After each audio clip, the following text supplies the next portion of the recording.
cet après-midi, nous allons parler du marché agroalimentaire aux États-Unis. Merci Julien d'être avec nous cet après-midi. Donc, tu vas être notre intervenant expert pour parler de ce sujet. Merci à toi pour le travail et la présentation que tu as effectuée et bienvenue.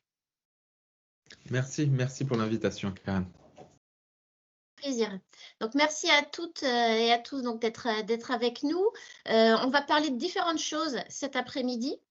Avant de rentrer dans le déroulé de ce webinaire, donc je vais laisser Julien se présenter à vous en une petite minute. Julien, je te laisse la parole. Donc, Alcalao, très brièvement, Julien fait partie de notre réseau de prestataires agréés aux États-Unis et donc est dirigeant cofondateur de Alcalao. À toi. Parfait, merci. Bonjour à tous. Donc oui, je m'appelle Julien Mangui, je suis le cofondateur de Alcalao. Moi, ça fait déjà 10 ans, donc on est basé au Canada, à Vancouver, sur la côte ouest, et on sert les deux marchés, Canada et US. Aujourd'hui, on va simplement parler des US. Je suis entrepreneur, designer, ingénieur de formation, mais depuis 5 ans, on a créé Alcalao, qui est un accompagnateur sur le grand export, spécialisé sur le Canada et les US uniquement, où on accompagne des marques agroalimentaires, vins, spiritueux et d'autres types de produits pour entrer sur le marché. On a 2 voies d'entrée sur ce marché. Soit on fait un peu du Tinder B2B, où on vous aide à trouver les bons relais, et après vous avez l'équipe et l'organisation pour pouvoir prendre la suite. Ou sinon, en fait, on vous propose de rentrer dans notre portfolio et on devient en fait vos commerciaux spécialisés US et Canada. Un peu plus sur moi, avant de rentrer dans la présentation, je suis aussi très impliqué dans la francophonie, dans l'Ouest canadien et sur le rayonnement de la France. Je suis le cofondateur d'un embryon de chambre de commerce qui deviendra sûrement dans quelques années, qui s'appelle Friends Executive Circle, qui rassemble les CEO, les VP français de l'Ouest, et aussi une association qui s'appelle Canada Talents, qui accompagne les francophones dans leurs projets au Canada, sur tout le Canada, et surtout sur le Canada anglophone. Parfait, merci Julien. Donc cet après-midi, on va tâcher de tenir dans les 45 minutes chrono que je vous ai promis. Donc on a 5 points à aborder ensemble. Julien va nous faire tout d'abord une vue d'ensemble sur l'industrie agroalimentaire américaine, donc un panorama macro de l'agro aux US. Ensuite, on va parler de la vente de détail, de son écosystème. On va voir aussi comment est organisée la distribution aux États-Unis. On va faire un petit point conso. Quelles sont les attentes des consommateurs américains? Quelles sont les tendances? Et puis ensuite, un petit point focus sur comment bien se préparer à entrer sur le marché américain avec des petits tips réglementaires. On y viendra donc en dernière partie de ce webinaire. Je ne vais pas m'attarder sur la présentation de BCI. Dans la liste là, des participants, vous nous connaissez tous par la plupart. Vous savez qu'on est une association financée par le Conseil régional et la Chambre régionale de Bretagne. On a plus de 1000 adhérents aujourd'hui. Vous n'êtes pas obligé d'adhérer à BCI pour faire appel à nos services. Néanmoins, lorsque vous êtes adhérent, vous bénéficiez d'un panel de services privilégiés en accès illimité, notamment sur BCI Info. Vous avez accès à des veilles marchés, des veilles techniques et réglementaires qui sont qualifiées et qui sont mises à jour, updated toutes les semaines par une équipe spécifique au sein de BCI. Et puis surtout, j'aimerais m'attarder sur Suppliers from Bretagne, qui est une e-vitrine réservée à nos adhérents. La cible de cette e-vitrine, ce sont les acheteurs étrangers. On a 300 entreprises bretonnes qui sont déjà référencées sur cette e-vitrine. Si vous voulez plus d'informations sur comment s'inscrire sur cette plateforme, quels sont ses avantages, n'hésitez pas à revenir vers moi et je vous expliquerai tout ça en dehors du webinaire. Mais je vous invite vraiment à y jeter un coup d'œil. Cette e-vitrine a fait ses preuves. Plusieurs entreprises ont généré des contrats grâce au contact, à cette visibilité qu'on offre sur Internet. Donc, n'hésitez pas vraiment à revenir vers moi si vous avez besoin d'infos complémentaires. Autre petit focus, l'Open de l'international. Vous pouvez d'ores et déjà noter dans votre agenda le 1er juillet. Vous savez que cette journée, tous les ans, c'est l'opportunité pour vous, comme on a l'habitude de le dire, de faire le tour du monde en une journée. Vous pouvez y rencontrer plusieurs prestataires agréés du réseau de BCI à l'étranger.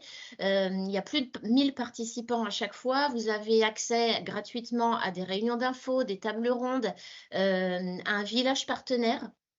Donc, partenaires qui peuvent vous aider dans votre déploiement à l'international.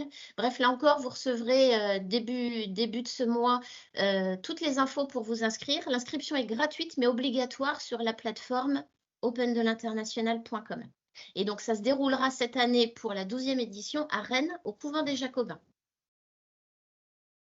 J'ai tout dit pour ma part. On va pouvoir rentrer dans le vif du sujet. Donc, pas de panique sur la prise de notes. Dernier petit mot sur le déroulement. La présentation sera en ligne sur notre site BCI Info. Et puis, vous aurez aussi le replay puisque ce webinaire est enregistré. Julien, je te laisse la parole pour le premier point et cette vue d'ensemble sur le secteur agroalimentaire américain. Parfait, démarrons ensemble.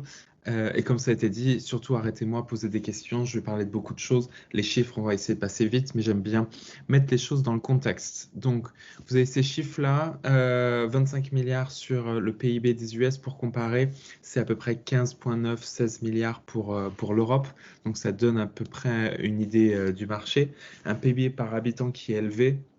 Même si on le convertit en euros, il est quand même globalement plus élevé. Ce qui est important de voir, le paradoxe, c'est que l'industrie agro, c'est à peu près un peu plus de 5 points du PIB en termes de création de richesse. 19 millions de personnes qui y travaillent, ça représente, paradoxalement pour 5% du PIB, ça représente quasiment 11% des emplois sur les États-Unis. Ensuite, si on va vraiment sur les secteurs du chiffre, donc sur la prochaine slide, les secteurs pour le chiffre pour l'agroalimentaire.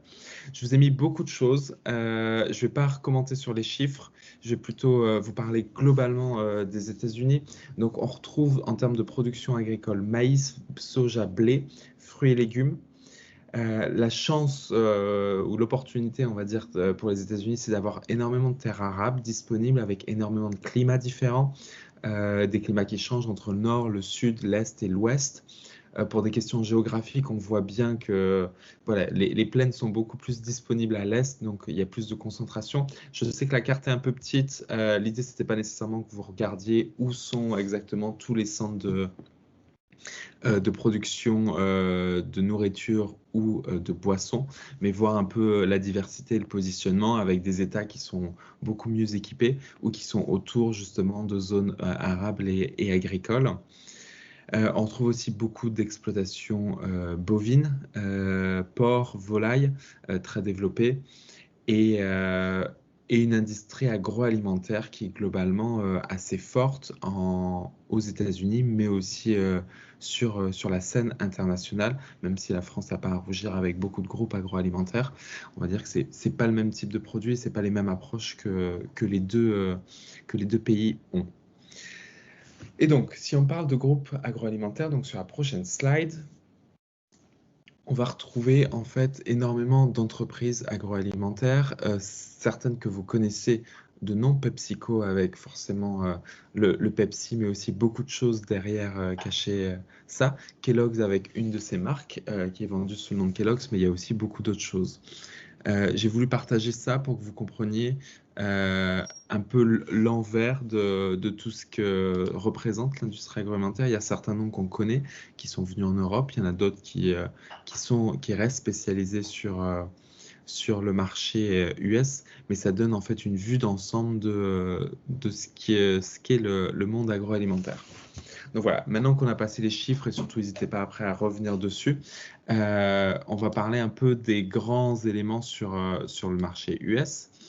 Donc, un élément intéressant, on est sur 1000 milliards de dollars US sur les aliments emballés. Donc, on est sur une culture, et on verra aussi plus tard, voilà, on est sur une culture en fait de la praticité.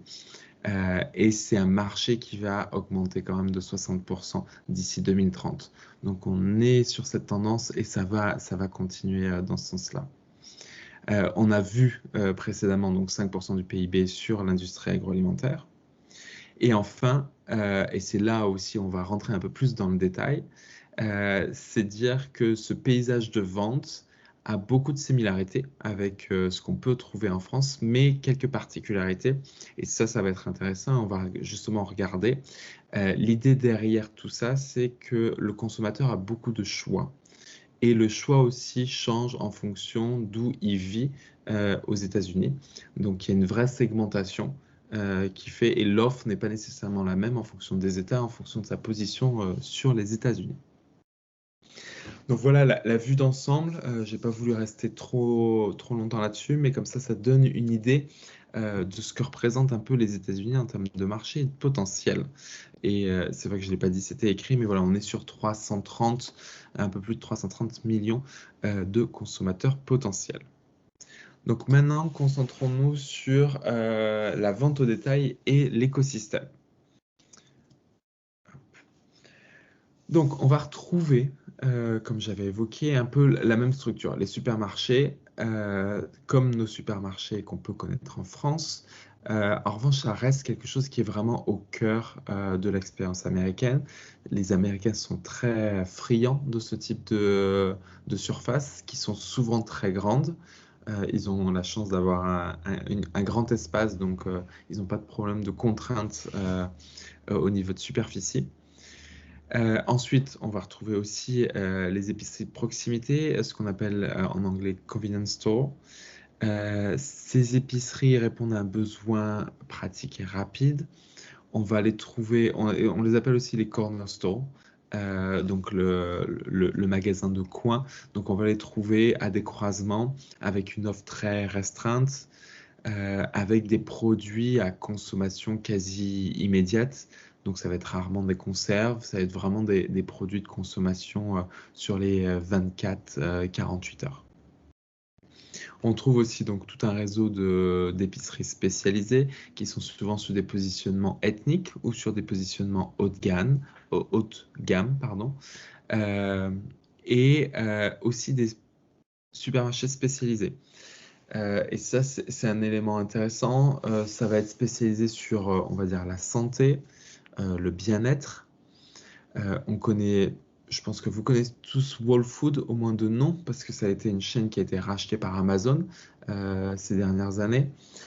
Et après, on a des chaînes un peu farmer to market, de la ferme au marché ou au consommateur, qui proposent soit des produits locaux, circuits courts, bio.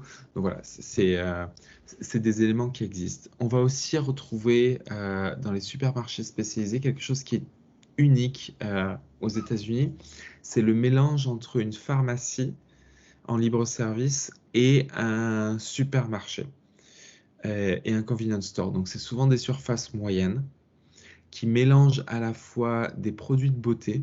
Donc, c'est un mélange entre un Sephora, une parapharmacie et un dépanneur ou un magasin pour un convenience store.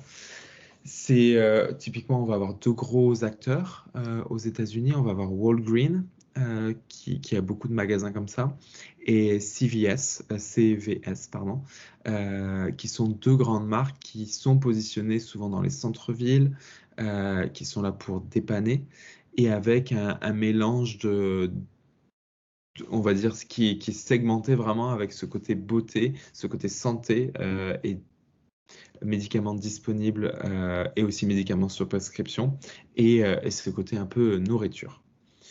Ensuite, on va avoir tout ce qui est marché ethnique, toutes ces chaînes spécialisées. On a beaucoup de chaînes qui sont liées sur, on va dire, le monde par rapport à des besoins halal, vegan ou des choses comme ça. Et après, de l'autre côté, on va avoir plutôt des chaînes méditerranéennes, des chaînes un peu moyen haut de gamme. On retrouve aussi ce qui existe en France avec des clubs d'entrepôt, des grandes surfaces avec du volume. C'est l'achat en palette ou en grosse quantité, qui est un peu l'équivalent du métro, mais qui est ouvert pour tous. Et ensuite, on a aussi un certain nombre de détaillants en ligne qui proposent voilà, des spécialités, soit l'équivalent en ligne des grands supermarchés, mais aussi vous pouvez retrouver des pure players, des entreprises qui sont démarrées dans une niche en ligne et qui vendent à ce niveau-là. Et donc, parlons un peu de ces marques, allons plus dans le détail. Sur la prochaine slide. Donc, ce qui est intéressant aux États-Unis, c'est que à la fois, il y a une grande concentration. Donc, vous avez les 20 plus grandes chaînes, j'ai mis que les 15 là-dessus, mais qui représentent donc les 20 plus grandes représentent 64% de la vente au détail en termes de part de marché. Et à la fois, la liste paraît longue par rapport à ce qu'on peut connaître en France, mais les surfaces, en fait, entre la France et les États-Unis ne sont pas du tout la même. Et donc, on va retrouver cette segmentation avec Walmart qui, très clairement, détient le plus gros du marché et qui a une empreinte sur tous les États-Unis qui est assez égale dans tous les États. Mais après, on va trouver d'autres chaînes qui ont une très grande présence sur la côte ouest, sur la côte est, sur certains États, qui ont d'ailleurs des positions dominantes parfois, mais qui globalement sur tous les États-Unis ne sont que 5, 6, 7% des parts de marché. Un bon exemple là-dessus, c'est donc la chaîne Albertsons, qui est donc en troisième position, a racheté une autre marque qui s'appelle Safeway, qui existe toujours. Mais lorsqu'ils ont racheté ça, pour éviter en fait une position de dominance sur certains États, sur 8 États en particulier, ils ont demandé aux magasins de revendre 168 magasins qu'ils avaient d'une marque à quelqu'un d'autre pour justement rééquilibrer les choses. Donc, c'est à la fois montrer la diversité d'acteurs. Donc, pour vous, c'est aussi intéressant de se dire, je démarre avec un acteur qui est très présent dans une région, ce qui me permet d'avoir une empreinte forte, mais aussi une logistique simple. Et plus tard, après, démarrer avec un plus gros acteur, Walmart, qui va tout gérer et qui va pouvoir positionner vos produits dans beaucoup de magasins. Après, en termes de cycle, on est d'accord, c'est rare que Walmart prend votre produit et le distribue dans tous les magasins. Il va le tester dans quelques magasins et ensuite le déployer dans le reste de ces magasins. Donc voilà, tout ça, vous pouvez retrouver pas mal de listes, vous pouvez explorer. Il y a pas mal de noms que vous ne connaissez pas. On retrouve un nom européen qui a réussi à venir, Aldi, qui est sur le même positionnement que ce qu'on peut retrouver en Europe, qui est vraiment sur de l'entrée de gamme et sur tout un travail de produits low cost, quasiment sans marque. Et d'ailleurs, ils font un système de contre-étiquette où ils prennent leurs produits allemands et juste ils réétiquettent à l'arrière pour simplifier les coûts de leur côté. Est-ce qu'il y a des N'hésitez pas. questions avant qu'on passe au Oui. point suivant? Et la distribution, est-ce que vous avez des questions là sur les majors en termes d'enseignes supermarché pour la partie retail? Oui, j'aurais une question. Je voulais savoir s'il y avait des enseignes qui étaient spécialisées plus que les autres dans les produits frais. On n'a pas l'équivalent le nom m'échappe, ça fait maintenant 10 ans que je suis au Canada, mais pourtant je connais, je connais la marque. Non, il n'y a pas d'équivalent de produits frais. Whole Food va avoir va avoir une image de supermarché avec des produits de qualité, des produits frais. Et c'est là où les gens vont un peu chercher ça. Trade Hot Shows, en 10e position, va être plus positionné sur des produits de très bonne qualité, sourcés un peu partout dans le monde. Chacun de leurs magasins aussi ont des achats en circuit court sur des produits frais, le plus possible. Mais on n'a pas de grande marque de surgelés et de magasins, je veux dire, de surgelés. Et on n'a pas non plus de grande marque de produits frais, comme Grand Frais. Voilà, le nom m'est revenu. Donc, le positionnement et l'attente est un peu différente.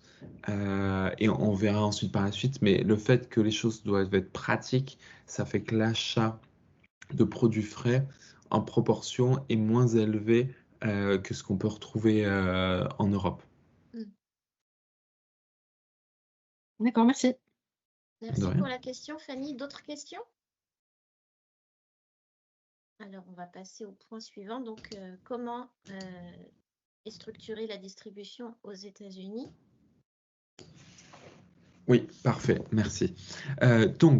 Distribution aux États-Unis. Pour vous, en termes d'approche, il y a deux éléments. C'est soit passer directement par les détaillants, qui vont être des supermarchés indépendants, des épiceries. S'il y a un produit intéressant, eux vont être en mesure de vouloir l'avoir dans leur boutique, dans leur magasin.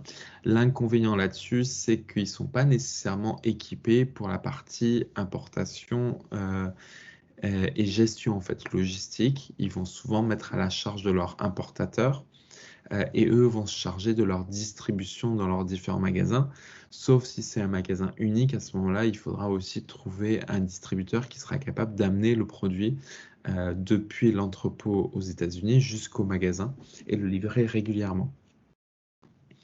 De l'autre côté, sur les distributeurs importateurs, on va retrouver des plus gros volumes, avec donc toute une gestion marchandises, dédouanement et tout ça, toute une gestion aussi des facilités de paiement, voilà, qui sont des éléments importants. On va retrouver ça intégré dans les gros acteurs. Donc typiquement Walmart font appel à des distributeurs importateurs pour certains produits, mais pour 80% de leurs produits, c'est eux qui gèrent en interne. Ils ont leurs équipes qui négocient, qui font la logistique, qui font le dédouanement, qui gèrent tout. Et après, sur des nouveaux produits, ça peut leur arriver de faire appel à des distributeurs ou pour des produits qui ont une exclusivité chez un distributeur ou importateur, ils continueront à les utiliser. Mais le plus gros, et c'est là aussi où ils font des économies, le plus gros, c'est de travailler en interne pour faire bouger le maximum de marchandises. Comme vous comprenez, 25% de part de marché. Autant dire que Walmart fait bouger beaucoup de produits et donc ils contrôlent la chaîne de valeur et le risque comme ça.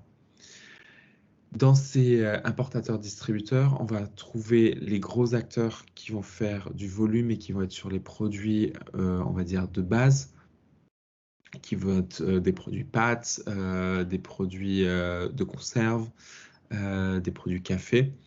Et après, on va trouver des importateurs plus spécialisés par type de produit, soit pour des raisons logistiques, parce que transporter du vin ou du moins l'alcool est réglementé. Donc on va prendre un autre exemple. Transporter des pizzas surgelées ou transporter des pâtes, c'est pas la même logistique, c'est pas la même gestion, c'est pas non plus les mêmes règles au niveau du gouvernement. Donc voilà, on va retrouver un peu cette segmentation par catégorie de produits. Et après, à l'intérieur de ça aussi, on a certains importateurs qui vont être spécialisés par région. Il y en a certains qui ont créé leur réputation sur la capacité d'importer des produits italiens, grecs, on va dire Méditerranée. C'est souvent les premiers importateurs qui ont réussi à se développer. Et après, maintenant, ça s'étend aussi à l'Asie, au Moyen-Orient et à l'Amérique du Sud. La gestion et ensuite, excusez-moi. Et ensuite, on a aussi des distributeurs qui vont exclusivement faire pour la restauration ou pour du e-commerce. Donc après, ça dépend comment ils sont créés, quel type de clients ils ont.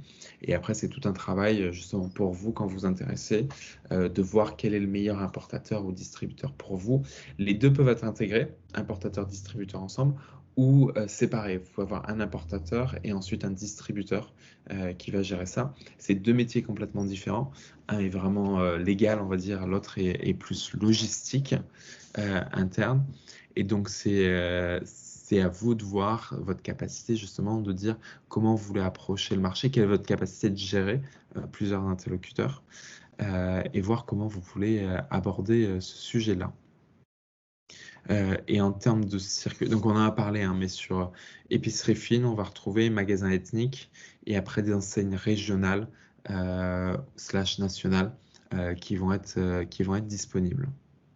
Sur la slide suivante, pour vous montrer un peu le transport en interne, c'est une carte qui représente un peu tous les transports agroalimentaires uniquement aux États-Unis pour vous montrer un peu les zones d'entrée plus les zones de production et voir un peu tout ce qui se passe. Il y a beaucoup de transports. Les États-Unis, grâce à un fret très peu cher, c'est 4 centimes par... alors attendez, c'était 4 centimes par kilomètre transporter. Donc, c'est le fret quasiment le moins cher au monde. Et donc, ça permet en fait de bouger énormément de marchandises comme ça. Il y a beaucoup de choses qui partent du nord, du côté illinois, et qui descendent en Floride pour être expédiées, pour être transformées. Donc, c'est un élément important à connaître. À partir du moment où vous êtes sur un port d'entrée, votre marchandise, que ce soit à l'est ou à l'ouest, votre marchandise après sera redistribuée facilement. J'ai une question, Avant... Julien. Oui. On entend dire quasiment toujours que les États-Unis, ce n'est pas un marché, mais plusieurs marchés, en raison du vaste territoire à couvrir, et puis aussi certainement des différences de consommation entre l'Est et l'Ouest pour réduire en 2 zones le pays. De manière pragmatique, comment tu conseilles les entreprises d'agir? Comment on choisit? Comment on fait pour trouver le bon importateur-distributeur? Est-ce qu'il vaut mieux commencer par l'Est et ensuite aller à la conquête de l'Ouest? Ou est-ce que ça dépend totalement du type de produit que l'on vend? Quels sont tes conseils pragmatiques là-dessus? Comment on fait? Moi, je suis entreprise exportatrice bretonne. Je sais qu'il y a du potentiel pour mes produits aux États-Unis. Je n'y suis pas encore installée, basée, j'ai pas de contact. Comment je fais pour m'y prendre? Bien sûr. Pour répondre à ta question, c'est une question de produit en fait et de positionnement du produit. Est et ouest, oui, il y a une distinction en termes de consommation, mais c'est même un peu plus compliqué parce que c'est aussi une question de zone urbaine et de zone non urbaine. Et entre le nord sur la côte est et le sud, les consommations, les habitudes, les populations sont différentes. Donc c'est vraiment plus complexe. Donc on est vraiment sur une approche régionale et sur un produit qui doit répondre à un besoin, qui doit attirer un certain nombre de... Donc, c'est analyser un peu le marché, analyser qu'est-ce qui est disponible en concurrence. Après, on peut facilement le faire... Si on découpe les États-Unis en 4, donc on met un plus dessus, et si on regarde sur chaque quadrant, je ne l'ai pas en français, mais voilà, sur chaque élément, on peut un peu comparer la concurrence et voir un peu si on se positionne dans un océan bleu où il n'y a personne en face de nous, et donc c'est un produit innovant qui peut être intéressant, ou si on se positionne sur des produits similaires à ce qui est disponible. Sur cet aspect-là, il y a l'avantage sur un océan bleu, c'est qu'on est les premiers. En revanche, si on est un peu trop innovant, trop différent, il y a aussi une question d'éducation. Les Américains, souvent on en rigole, mais voilà, 70% des Américains ne savent pas placer l'Europe sur une carte. Donc à la fois, il y a une curiosité, mais à la fois, il y a aussi une incompréhension du monde qui les entoure. Donc faut être sur un produit un peu différent, mais pas non plus complètement différent. Après, dès qu'ils connaissent, ils adorent et ils vont acheter beaucoup. Mais c'est faire une analyse de produit et dire mon produit par rapport à ce qui existe, en quoi il est différent, où il peut se positionner et travailler là-dessus. En quelques mots sur la distinction, la côte ouest est très, on appelle ça la population granola, donc c'est très santé, bien-être, ils dépensent plus par tête de produit sur un panier moyen. Ils ont accès à beaucoup de choses, des fruits, des légumes. La Californie produit énormément, donc en bas de la carte à gauche, produit énormément de produits frais. Donc ils utilisent beaucoup ça, ils sont habitués à ça. Sur la côte est, on va être sur les grands centres urbains, on va retrouver ça. New York, typiquement, on va retrouver un peu la même tendance qu'on peut avoir à San Francisco ou à Seattle. En revanche, sur le reste, on va être sur une population qui est plus là pour profiter, qui est pas nécessairement la santé n'est pas nécessairement sa première priorité et qui va plus chercher de la découverte, qui va plus chercher parfois du prix ou quelque chose de nouveau. Donc c'est un peu ça l'approche que je dirais. Après, il y a un élément logistique. Je suis d'accord qu'envoyer sur la côte ouest, c'est jamais très simple.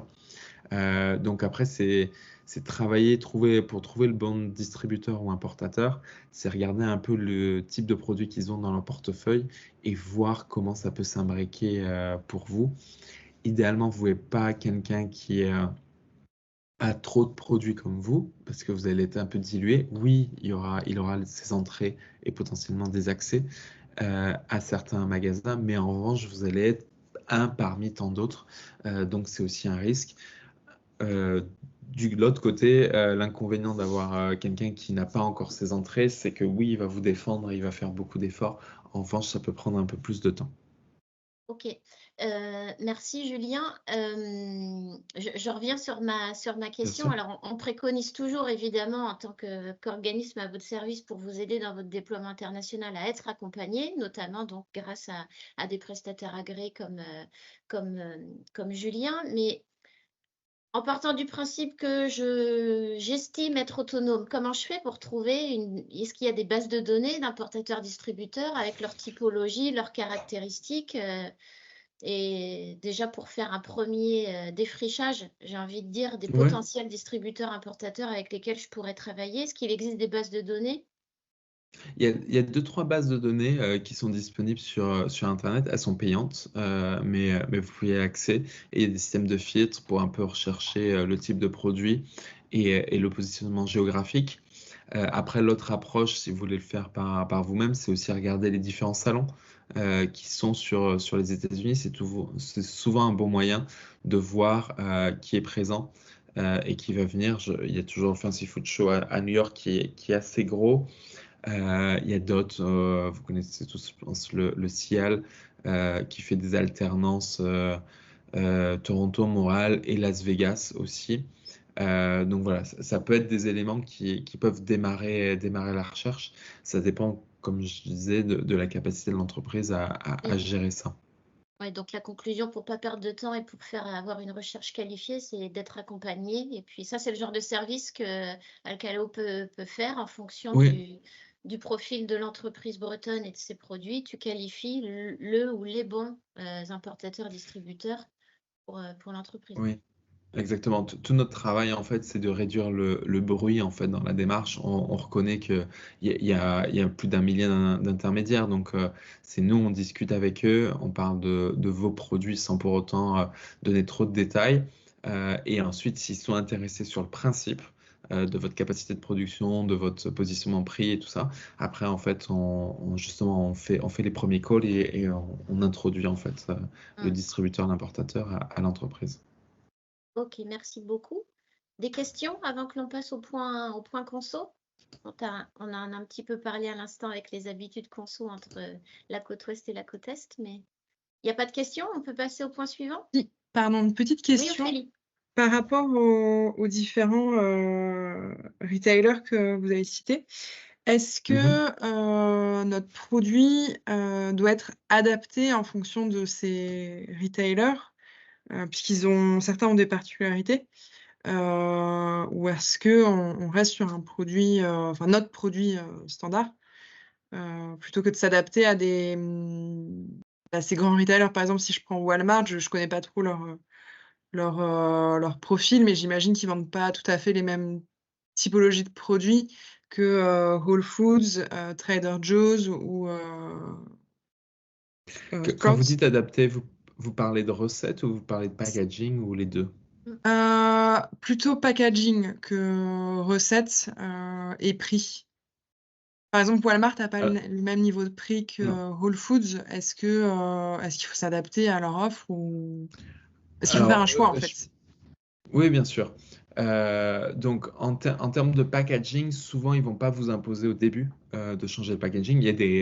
On va le voir dans la dernière slide, il y a des choses à écrire sur les étiquettes, il y a des règles, mais sur les formats, non. Après, ils ont des préférences parce qu'ils vont vouloir positionner votre produit sur un produit de snacking, donc des formats plus petits, ou sur un produit famille qui va être sur des formats plus gros. Donc, eux vont avoir des préférences par rapport à où ils veulent positionner votre produit, dans quel rayon sur la marque.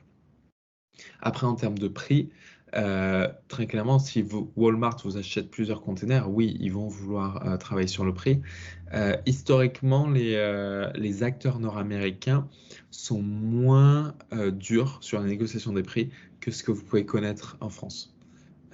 Donc, ils vont prendre votre prix, ils vont voir si ça passe, ils vont peut-être essayer de enlever quelques centimes pour arriver à se positionner en face d'un produit qui fonctionne pour eux, mais ils vont pas venir vous voir et travailler au corps le prix. C'est pas leur intérêt. Ok, merci. Est-ce que Merci pour la j'ai question. répondu à la question? Oui, merci. Ok, parfait. Alors, je vous propose de continuer donc sur ce point consommateur, les attentes Oui. et les tendances. Ok, allons-y. Essayons de rester aussi dans le temps. Je vois le temps qui passe. Donc, ce qu'il faut comprendre, et on l'a un peu vu, on est sur une population multiculturelle, curieuse, mais à la fois, c'est pas tous des pionniers à essayer des choses nouvelles, avec un attachement à la production locale sur le papier. La vérité, c'est qu'il y a aussi, il y a une vraie disparité en termes de pouvoir d'achat aux États-Unis. On va avoir 15% de la population qui est sur la pauvreté et donc qui vont aller chercher du prix. Et on va avoir aussi de l'autre côté du spectre 15% qui dépense sans compter, pardon, et qui peut acheter du bio, du vegan, des produits très santé sans regarder à la dépense. Donc on a vraiment ces deux spectres. Donc on en parlait précédemment. Il faut vraiment choisir votre positionnement assez rapidement en disant moi c'est ça, c'est là où je veux me positionner. Il y a la place à peu près pour tout, mais c'est vrai qu'il faut bien se positionner. Le positionnement que vous avez en France n'est pas nécessairement le même que vous devriez avoir aux États-Unis. Donc, faut se poser la question là-dessus. Si on regarde un peu sur les comportements consommateurs, sur la prochaine slide, je vous en ai rassemblé, c'est sur 2 slides, je vous en ai rassemblé 7. On a parlé de praticité en termes de gain de temps, donc des produits préparés, faciles à manger, à utiliser, du surgelé aussi. Pas la même qualité que ce qu'on peut retrouver en Europe et pas non plus la même diversité, mais c'est des produits qui fonctionnent. Qualité et fraîcheur. Ils vont regarder la praticité avant quand même, soyons honnêtes, des prix abordables pour une partie de la population et des tendances santé et bien-être, comme je l'ai évoqué. J'avais quelques anecdotes et quelques exemples à positionner. Donc Aldi, on en a parlé, qui se positionne vraiment du très bas. Ils sont jusqu'à 50% moins chers que leurs concurrents traditionnels. Et ils font des campagnes de pub assez moqueurs pour vanter le prix bas en fait par rapport à leurs concurrents. On a aussi Walmart qui fait attention avec des gammes de produits petit budget avec ils ont des gammes comme les enseignes en marque blanche ou tout ça, mais voilà, toute une gamme en fait brandée, designée pour être identifiée comme des éléments pas chers, entrée de gamme et dans les foyers. Sur la praticité, on va retrouver en fait des grandes marques comme Lean Cuisine, Healthy Choice, Weight Watcher. Celui-là, vous devez le connaître, qui sont pour des actifs urbains, qui sont là pour des solutions alimentaires simples, à réchauffer et potentiellement assez bonnes niveau santé. On retrouve aussi énormément, et c'est pas nécessairement dans le secteur de l'agroalimentaire en magasin, mais il y a beaucoup de food trucks qui tournent en fait dans les villes. Ça représente en termes de nombre de restaurants, si on les compte comme ça représente entre 10 et 20% de l'offre en fait. Donc c'est assez important comme élément et donc on retrouve cet élément de praticité, de l'emporter, de régler ça, de manger vite. Et je regarde le temps, on est bon. Et donc ensuite sur la slide suivante, pour le coup il y avait donc je dis 7 éléments, donc les 3 autres. Donc, on va parler de variété et de découverte qui est possible. Après, comme je dis, il faut passer le curseur au bon niveau. Une connaissance de l'origine avec une traçabilité. Ils ne regardent pas tous. On est plus sur une traçabilité sur du produit moyen haut de gamme. Sur de l'entrée de gamme, il n'y a pas nécessairement de regard là-dessus. Et sur des valeurs éthiques, environnementales, ça commence à venir, mais pareil, on est plutôt sur un positionnement en haut de la fourchette plutôt qu'en bas.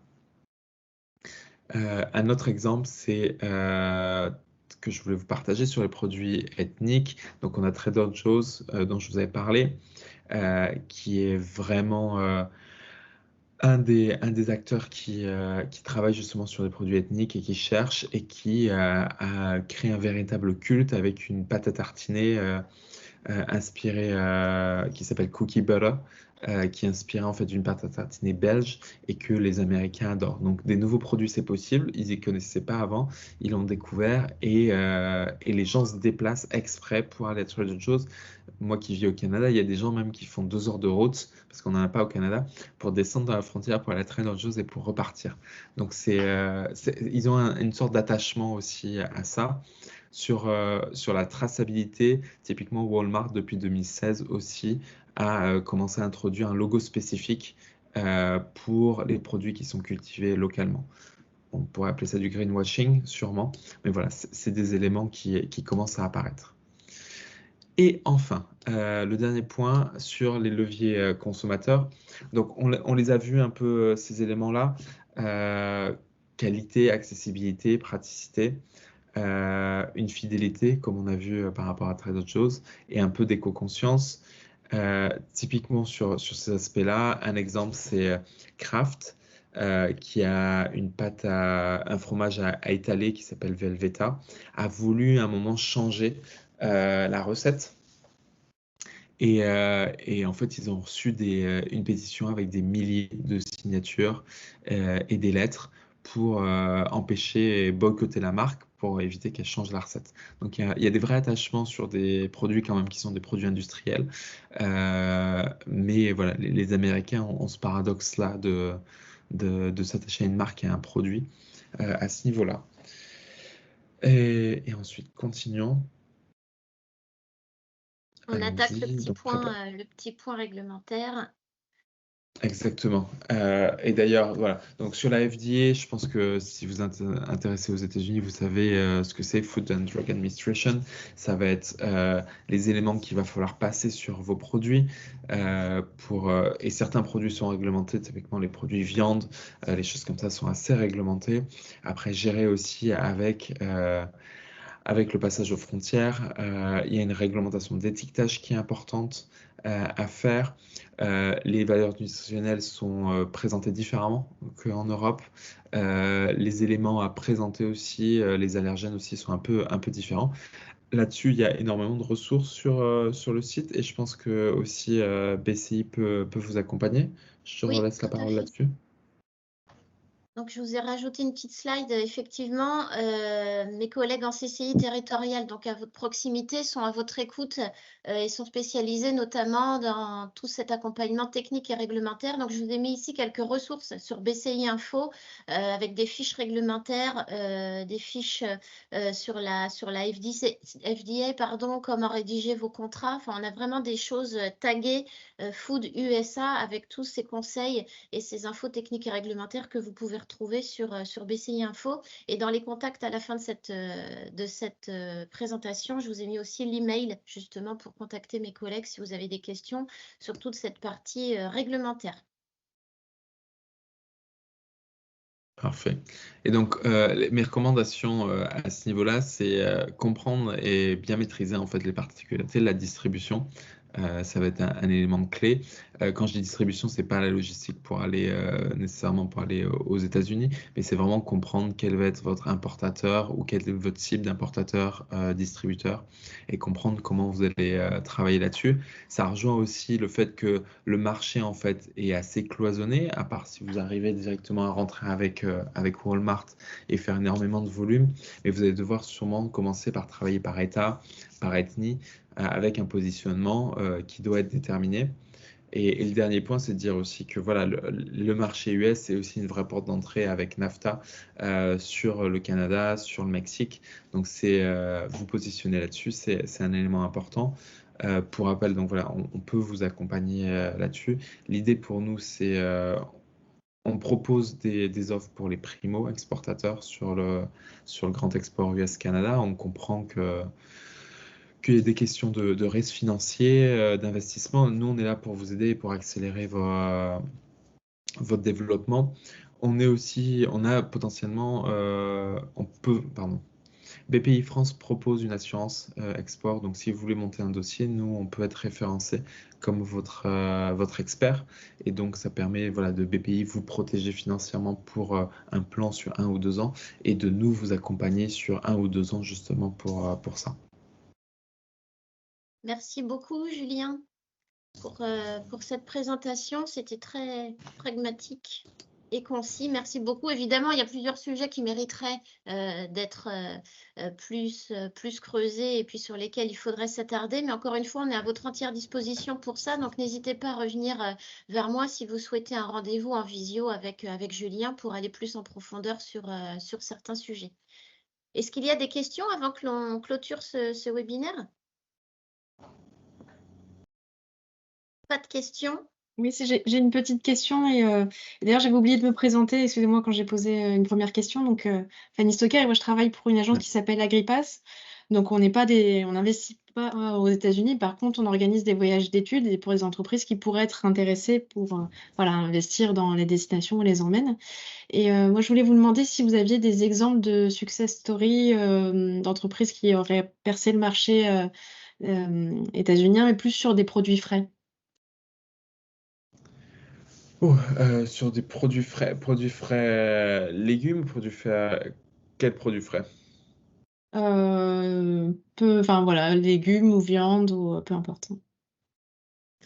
Là, immédiatement, non. Après, on sait que sur des produits transformés, Bonne Maman et la Maison Mère a très très bien percé le marché. C'est une belle success stories. Il y en a d'autres qui sont bien positionnés sur la côte Est et qui sont en train de se développer. Il faudrait que je regarde un peu tout ça. En produits frais, j'ai pas de nom là qui me vient immédiatement en tête. On pourra D'accord. revenir vers vous, Fanny, avec peut-être Oui. quelques success stories. N'hésitez pas à m'envoyer un petit mail avec Oui, vos questions et puis je ferai le relais avec Julien, on vous répondra rapidement. Je vous d'accord, ai c'est mis gentil. les contacts donc d'Éric, chargé d'affaires agroalimentaire à BCI. Mon adresse email, vous la connaissez. Et puis donc la fameuse adresse email pour toutes vos questions techniques et réglementaires. Et enfin, vous avez aussi les coordonnées de Julien si besoin. Je vous remercie toutes et tous pour votre participation cet après-midi. On reste à votre entière disposition. N'hésitez pas à revenir vers nous. Encore une fois, c'est facile d'organiser une visio. Je vous dis à très bientôt. Regardez l'agenda et puis les newsletters sectoriels que vous recevez pour avoir les prochains rendez-vous sur les prochains webinaires qui pourraient vous intéresser. Et puis, je vous donne rendez-vous aussi donc, le lundi 1er juillet à Rennes pour le 12e Open de l'International. Merci à toutes et à tous. Je vous souhaite une bonne fin de journée. Prenez bien soin de vous et à très bientôt. Merci. Merci. Au revoir. Merci, au revoir. À bientôt. Au revoir.